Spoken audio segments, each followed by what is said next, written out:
So today we are going to go over a conditioning set that you can do at home. As far as materials that you might want to have kind of nearby before we get started, I'm using a yoga mat. You do not have to, depending on what your flooring is like or what you have access to.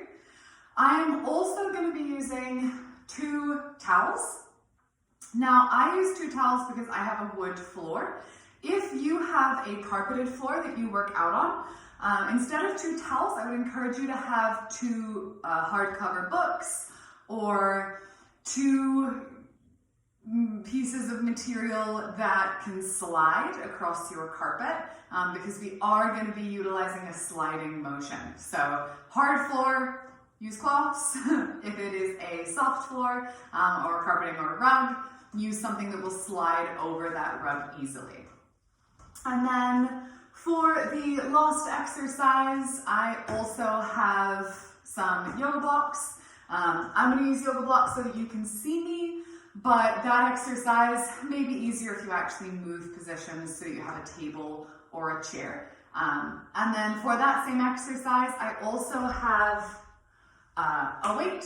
I will be using 2 weights. They're 7 pounds because that's the heaviest set that I went into quarantine with. So that's the set that I've got. You are welcome to use bottles of water, milk cartons that have been filled up, whatever weight works for you. You can also do all of these exercises one arm at a time. See if you have a paper weight or a book that is a good weight for you to work out with in replacement of a dumbbell, then go ahead and do these exercises one arm at a time and utilize that, whatever that may be. It's a home workout. We're making do with what we have, so there's no wrong way to do this. We are going to go through a couple of exercises. We're going to do each one about 8 times, so this isn't a massively long video. With those exercises, I do encourage you at the end of the video to restart it so that you have 3 sets of 8 for each exercise. Or if once through is more than enough for you, then try and build up to being able to go through all of these exercises with higher reps or more sets. I will also be showing progressions and regressions of each exercise. So do it at a pace that works for you. You're welcome to pause me if you need to catch up. And please do these at the level that is challenging for you without being painful or impossible. Muscle shakes are good. Feeling like the last one is the last one you could possibly do is good. Doing 5 and then being so exhausted you can't continue means that you need to back off the exercise a little bit so those muscles can build up to accomplish what you want them to. We are going to start with our walkouts. We are going to do 5 to 10 of these. I'm going to go ahead and do 5. You're welcome to pause me and do a full set of 10, depending on what else you did today. If you're already pretty warm, I actually did this entire workout and then found that I wasn't recording, so I'm pretty warm. So I'm going to go ahead and just do 5, but do as many as you need to feel ready for the workout. With our walkouts, I'm going to start. I'm used to there being silks here, and there's not, and it's very weird. We're going to start with our great big inhale, exhale with a flat back, bringing the hands down to the mat. And then we're going to walk those hands forwards to our plank position. Keep the elbows in close to the side as you lower down. And then push up into a cobra to warm up the spine. And we're going to come back down, curl the toes under, squeeze the glutes, engage the abs, and push up. And you are welcome to come into down dog here. Or you can just walk the hands straight back and roll the spine up. And inhale again for number 2. And bring it down and walk it out.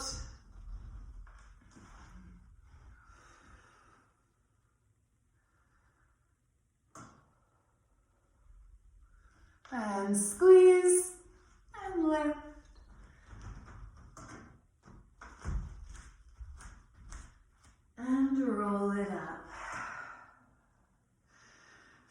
next one, I'm going to show a progression. If your spine is nice and warm, if you've already done a couple of these, we can go straight through that push-up. So I'm going to push down and up, and then walk it back through and roll it up.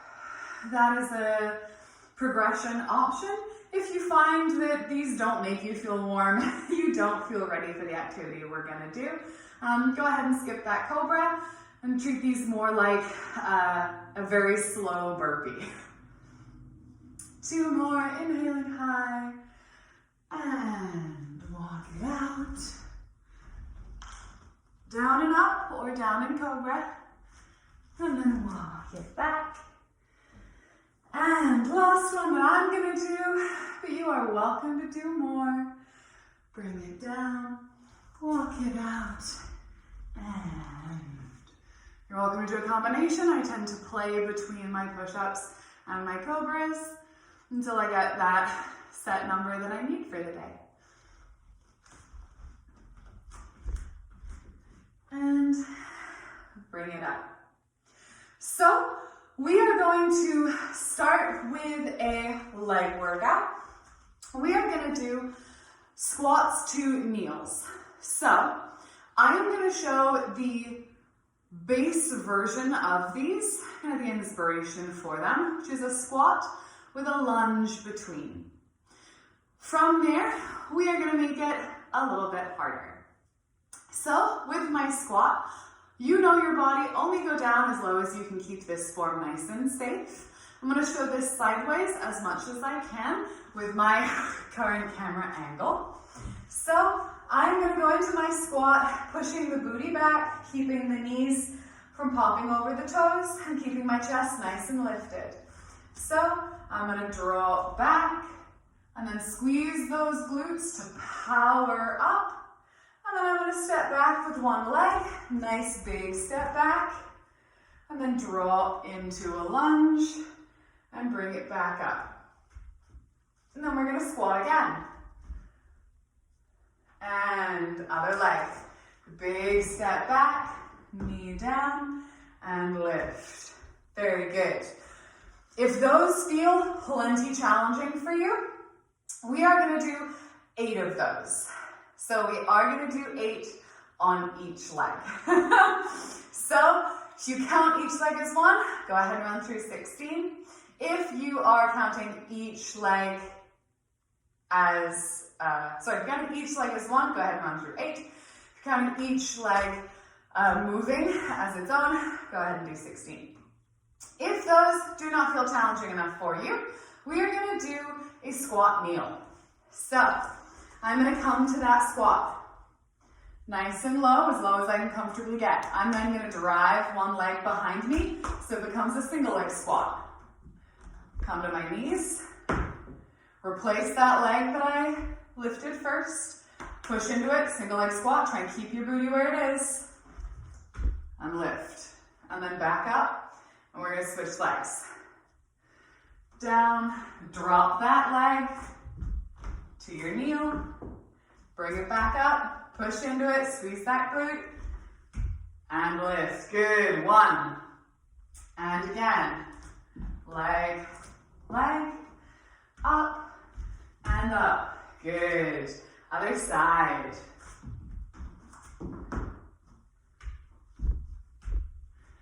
Two. Very good. I'm going to change. So I'm doing these straight onto the mat, and we're going to keep going. And down. I'm going to move my left leg back. Right leg back. Left leg up. Big push. Right leg up. Another side. Right leg. Left leg. Right leg. Left leg. Good. 3. And left leg. Right leg. Left leg. Right leg. And up. Another side. Right leg. Left leg. Right leg. Left leg. 4. Halfway there. Left. Right. Left. Right. And right. Left. Right. Left. 5. I'm going to shift over to those lunges for those of you who are doing those. So we're going to finish off 6, 7, 8 with those lunges. And we're doing our squat. Drive it up, leg back, and lunge. Good. Other side. Squat, up, leg, and lunge. Good. 6. Down, up, back, and through. Good. We should feel the burn. Nice squeeze, glutes. And last one on the other side. Drop it down, push it back, and almost there. We're gonna push through this lunge and finish off with your squat. Very good. So, sorry about the counting there, that's probably gonna get a little weird. But 8 of those, pick the level that works for you, or play with the levels between, going from our lunges to our kneels if you start to feel that confidence. We are going to move from those to our cloths. We're going to use our cloths or our books, depending on your flooring, for 2 exercises. We're going to do a chest press, and we're going to do a toe pull. So I'm going to fold my mat, because as many of you know, I have big knees, and I like lots of cushioning for them. And then I'm going to pull out my cloths. With my cloths, I want them in front of me. And we're going to start on all fours with this chest press. And then I'm going to show you our progressions. So, all fours, hands in front of me, wrists under shoulders. And I'm going to open my arms, sliding them along, chest down, and then pull my arms in. Very good. So we're activating the chest here. I'm not pulling them up above me in an arc. I'm then pulling them in. Well, that is a nice movement for shoulder rotation. That is not working the chest press or this chest fly the way that we want it to. If on all fours feels pretty good, we're going to come back to a plank on the knees. Push out. We start to bend the elbows here and pull back in. Out as far as you can and back in. Because you're supporting more weight, those elbows are going to bend. Because if we ask them to come out straight, you will slip off of your cloth and your chest will hit the ground. If those feel easy for you, we're going to do them from a plank. Slide it out, push up, slide it back in again. Plank is, I will say, more difficult, not just as the muscle group, but the sliding gets much harder because much more of your weight is pushing those cloths or books, depending on what you're using, into the ground. So we are going to do 8 of these. I'm going to do them from my knees because I find that smooth range of motion easier on my muscles than the sort of jarring motion of the plank. But it is personal preference, and your floor might slide better than my floor does. So, pick your starting position and slide it out and in. Remember to breathe. 8. Keep the glutes squeezed, nice tight abs. 7 and 6 and 5. Almost there. 4. You're doing great. 3, 2, and 1. Very good. Go ahead and shake those out. I've been doing a lot of those. I'm very sore. We are going to switch around to put our toes on whatever we are using as our sliding apparatus. And we are going to do plank to pikes, basically. We don't have silks at home, so this is as close as I can find us getting with this nice sliding motion. So I'm gonna turn sideways so you can see this a little bit better. And I am going to put my toes on my cloths and my hands on my mat. From here, I'm gonna lift up to a plank. And then I am going to Try to keep my shoulders where they are. We're not pushing back into down dog. I'm gonna keep my shoulders where they are, pick a point between my fingers to focus my eyes on. And I'm going to engage my core, stack my spine to pull my legs closer to my body. So what this is gonna look like, it's a nice plank. Keep the shoulders where they are, stack, and down. You are also welcome to do this from your forearm plank, if that is an easier motion for you. And 8 of these. Whenever I'm gonna move up a little bit so you can see me. And come to your preferred plank. Pull it in, 8, 7, come all the way to that plank. 6, keep everything tight. 5, 4, 3, 2, and 1. Very good. I like this. We are going to get rid of our towels, grab a drink if you need it, and we're going to move to our core work. With our core work today, we are focusing on the difference between our neutral spine and our hollow body hold. With these two movements, one is not better than the other as far as strength goes. The reason it's important for Ariel to know the difference between our hollow body hold and our neutral spine is that neutral spine does not protect you in the air.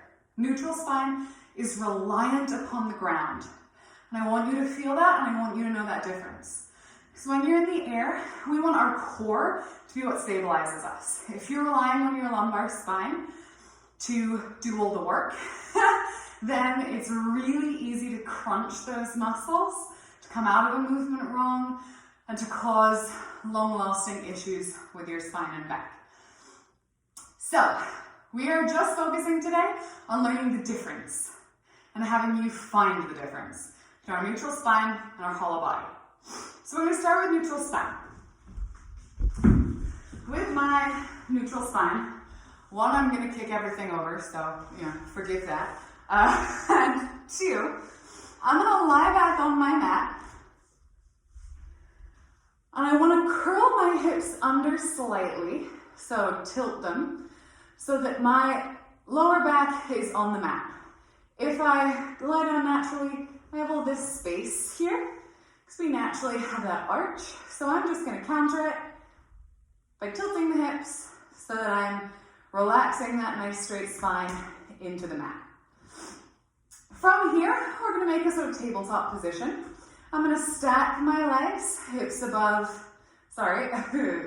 hips, and then I'm going to stack my forearms so that I'm shoulder to elbow. So it's like I'm trying to support a table.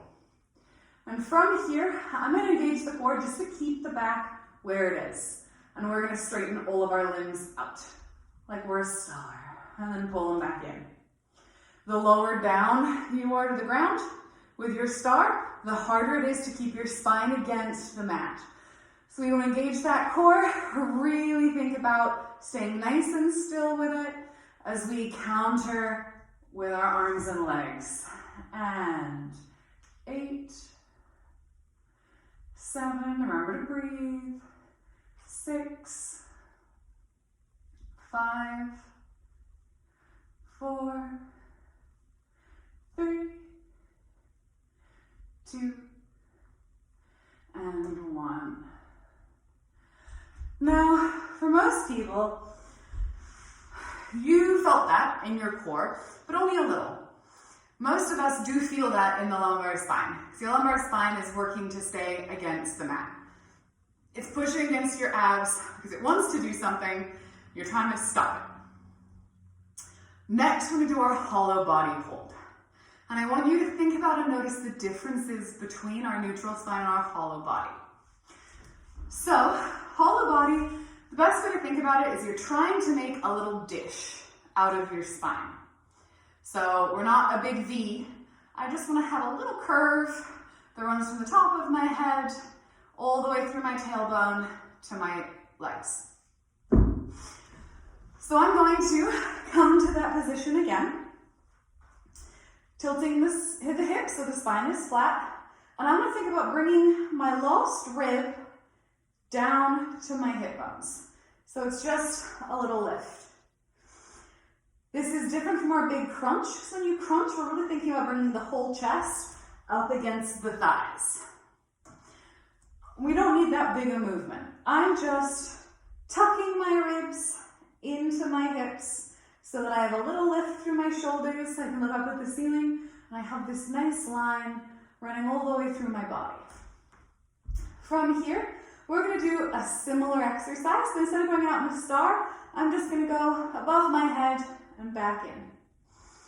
So, bring everything here. So I'm going to keep the ribs pushing into the hip bones, and out and in. Good. 8, 7, keep breathing.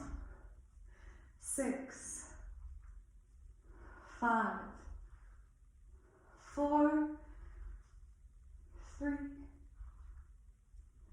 2, and 1.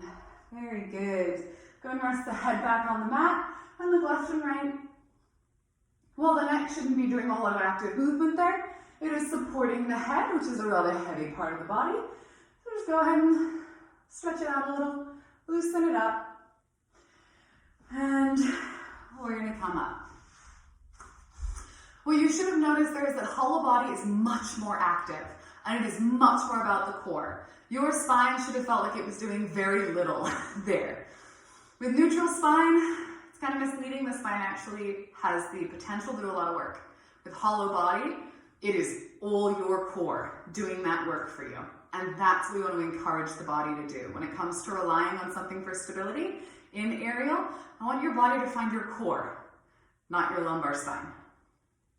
So play with those movements, but for our conditioning, just 8 of each, and we're going to move on. So we are going to finish off with some arm movements. With our arms, I do encourage you to do this up against a wall or against your pole or a column, something that is straight. If you have any issue with flat back, because I'm going to sit in an L position and I want my back nice and straight as I move my arms. You can do this movement with no weight at all to get used to it. I'm pulling my elbows past my chest, like I'm trying to squeeze them behind me. What I am not doing is moving my spine as I do that. My torso stays totally still, and it is just my arms that are moving.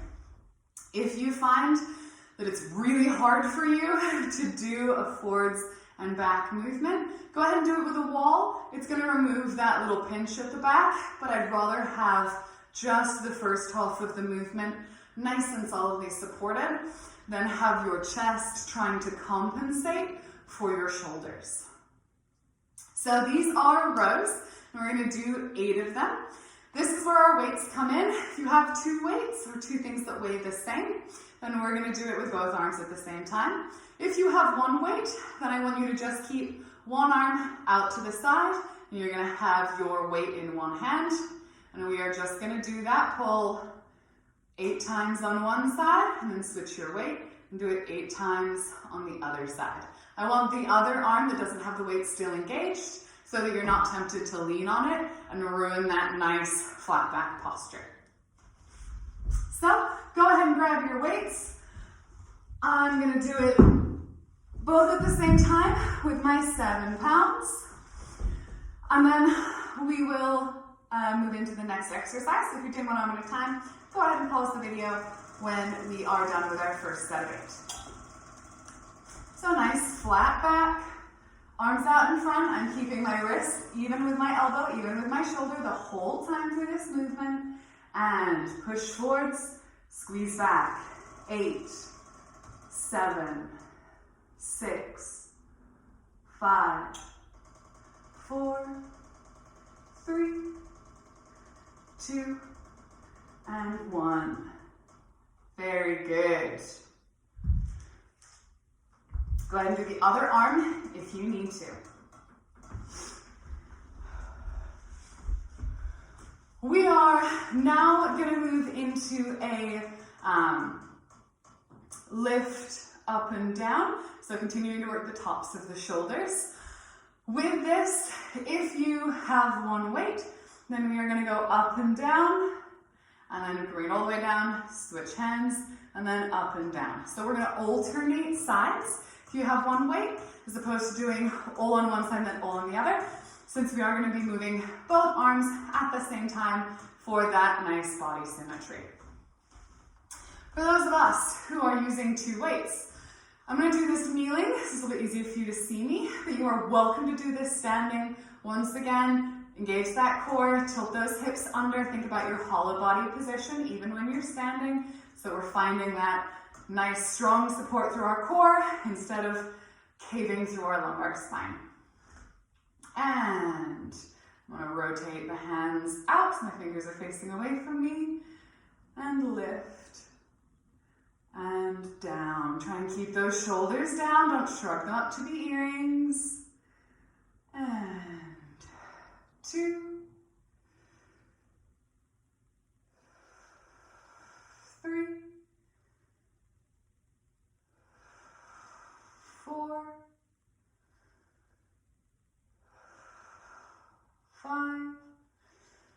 Gauge that core, keep those shoulders down. 4, almost there, nice straight arms. 3,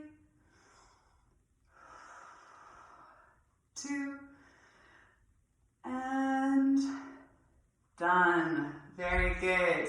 4 more if you're switching. Got my eye on you. Our last exercise, I'm going to do with one weight, and this is where it might be easier for you to move. So I'm going to explain the movement first, and then if you are moving, go ahead and do that or utilize blocks. We are going to finish off with 2 specific forearm and wrist exercises. So, I'm going to take my blocks, and I'm going to make like a little table. This is a little bit low for me, but I want you to be able to see the movement. I want to rest one of my arms against the blocks, so that my forearm is supported by the blocks and I can kind of relax my shoulder. The reason we're doing this is because if I try and do this movement without something to rest my forearm on, it's going to turn into a bicep curl because your forearm and wrist are not as strong as your bicep. So it's going to try and compensate. We want to get that out of the way so it can't do it right from the very beginning. So I'm going to rest my forearm with my weight, fingers up towards the sky. You're welcome to have it in your fingers themselves if you want to work on some of that hang grip conditioning, a bit like we do for our lira. And then I'm just going to flex the wrist, bringing the weight towards my body.